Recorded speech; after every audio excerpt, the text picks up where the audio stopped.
Welcome to my channel future bright English learning. Future bright English learning চ্যানেলে সকলকে স্বাগত। দেখো, আমরা টেন্সের যত ভয়েস চেঞ্জ আছে সব শেষ করে ফেলেছি। আজকে আমি খুব একটা ছোট্ট ব্যতিক্রমী তোমাদেরকে ভয়েস চেঞ্জ শেখাবো, যেটা বড় বড় পরীক্ষাতে, বিভিন্ন চাকরির পরীক্ষাতে এই ধরনের ভয়েস চেঞ্জ কিন্তু এসে থাকে। সেটা কি?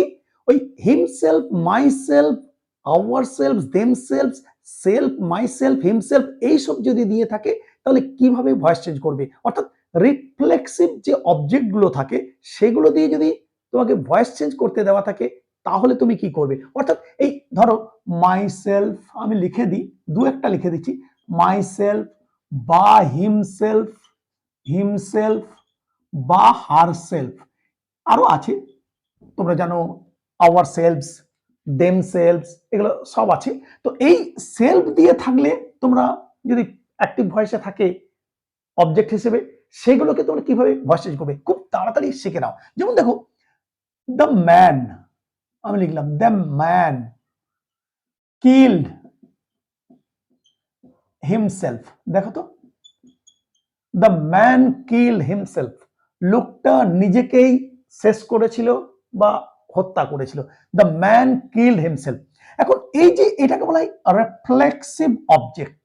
এখন এই রিফ্লেক্সিভ অবজেক্ট যদি থাকে, অর্থাৎ এই রকমের হিমসেলফ বলো, হারসেলফ বলো, মাইসেলফ বলো যদি থাকে, তাহলে এইগুলো কি করবে, মনে রাখবে এইগুলো কখনোই প্যাসিভ ভয়েসের সাবজেক্ট হিসেবে আসে না, কখনো আসে না। এটা কি করতে হবে, অর্থাৎ এইখানে যে সাবজেক্ট থাকবে সেইটাকে তুমি সাবজেক্ট হিসেবে নিয়ে আসবে। কেমন? তাহলে কি হবে, আমি এটা কিন্তু আনবো না, তাহলে কি করবো, দ্য ম্যান, এইটাকে আমি নিয়ে আসবো অবজেক্ট হিসেবে বা সাবজেক্ট হিসেবে, দ্য ম্যান। এবারে কি বলবো, এটাকে আমি প্যাসিভ ভয়েস করছি, ওয়াজ। এখানে আমি কখনোই তুমি হিমসেলফ ওয়াজ হবে না, কিন্তু এইটাকে তুমি আনলে কিন্তু ভুল হয়ে যাবে, যেহেতু এগুলো রিফ্লেক্সিভ অবজেক্ট। এই রিফ্লেক্সিভ অবজেক্টকে কখনো সাবজেক্ট হিসেবে গ্রহণ করা হয় না বা আনা হয় না। সেই জন্য হিমসেলফটার পরিবর্তে আমি কি নিলাম, এই যে সাবজেক্টটা থাকবে সেটাই কিন্তু আমার সাবজেক্ট হিসেবে এখানে বসে যাবে। তাহলে কি হলো, দ্য ম্যান ওয়াজ। এবারে কি করবো, কিল্ড, কিল্ড, বিকজ এটা টেন্সের তোমরা জানো, এটা পাস্ট টেন্সের, পাস্ট ইনডেফিনিট ওয়াজ হয়ে হয়, সেই জন্য কি করলাম, দ্য ম্যান ওয়াজ কিল্ড। এবারে বাই দিয়ে কি হবে, বাই দিয়ে কি লিখবো, এবারে আমরা বলবো হিমসেলফ। ভালো করে বুঝে নাও, by himself, by himself, বুঝতে পারলে? the man killed himself, তখন কি করলাম, himself was killed by the man, এসব কিছু হবে না। কি করতে হবে, আমরা এই himself এর পরিবর্তে এই যেটা সাবজেক্ট থাকছে সেক্ষেত্রে কি করলাম, এটাকেই আমি সাবজেক্ট হিসেবে নিলাম, the man was killed by himself, লোকটা নিজেই নিজেকে হত্যা করেছিল, অর্থাৎ নিজের দ্বারাই সে তাকে হত্যা করা হয়েছিল, অর্থাৎ the man was killed by himself, অর্থাৎ যে সাবজেক্ট পাবে সেটাই কিন্তু তুমি নিয়ে নেবে। আরো দু একটা উদাহরণ দিই, যদি ধরো হি দিয়ে থাকে তাহলে খুব সহজে বুঝতে পারে। যেমন ধরো, he killed himself, he killed himself, একই জিনিস লিখলাম, সে নিজেকে শেষ করেছিল, HIMSELF, SELF, রাইট। এবার দেখো এই হিমসেলফটা তো আসবে না, আমি আগেই বলেছি, তাহলে তুমি এইখানটা ধরলে কি হবে, হিটা বুঝতে পারছি, বোঝার দরকার নেই, তুমি মনে রাখবে এই দিকে যদি হিমসেলফ, মাই সেলফ, সেলফ থাকে, এখানে যে সাবজেক্টটা পাবে সেটাই তুমি কিন্তু সাবজেক্ট হিসেবে লিখে দেবে। তাহলে হি লিখে দিলাম। এবারে প্যাসিভ ভয়েস এটাকে করো, V2 আছে, যে টেন্সে থাকবে সেটাই তুমি করবে। এখানে পাস্ট টেন্স আছে, সেটা ওয়াজ, হি ওয়াজ কিল্ড, আমি টেন্স অনুসারে তুমি করবে, হি ওয়াজ কিল্ড।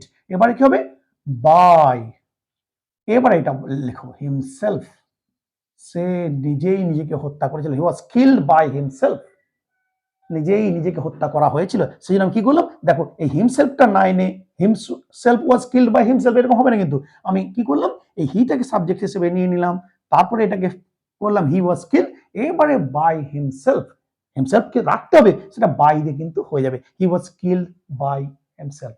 বুঝতে পেরেছো? আরো দু একটা উদাহরণ দিই, তাহলে বুঝতে পারবে। যেমন ধরো, যাই বলো না কেন, দ্য লেডি, একই জিনিস, the lady, the lady killed, কি হয়ে যাবে তখন, হার সেলফ হয়ে যাবে, হার সেলফ।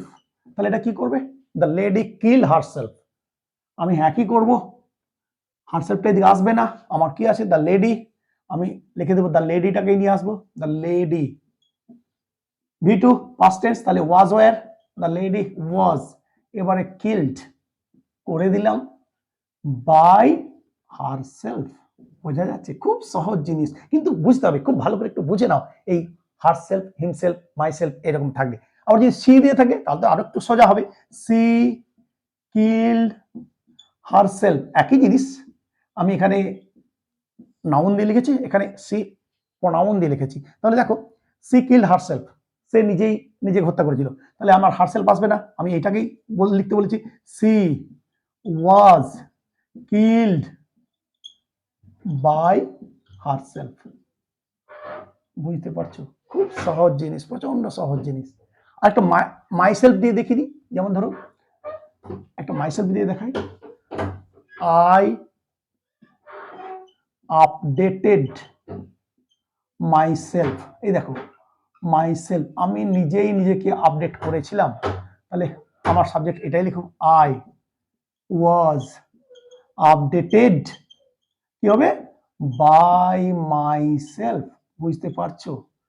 অর্থাৎ মনে রাখবে, এই রিফ্লেক্সিভ অবজেক্ট গুলো, অর্থাৎ মাইসেলফ, হিমসেলফ, হারসেলফ যাই বলো না কেন, এগুলো কখনো আমার সাবজেক্ট হিসেবে আসে না। যেটা প্রথমে থাকবে সেটাকে আমি সাবজেক্ট হিসেবে গ্রহণ করব। এইভাবে যদি পরীক্ষাতে তোমার ভয়েস চেঞ্জ আসে তাহলে কিন্তু এইভাবে করবে। আশা করছি সবাই খুব সুন্দরভাবে বুঝতে পেরেছো। চলো, এইরকম ছোট ছোট ভিডিও আরো নিয়ে আসবো, তোমরা শুধু দেখতে থাকো। Good bye from everybody, thank you very much.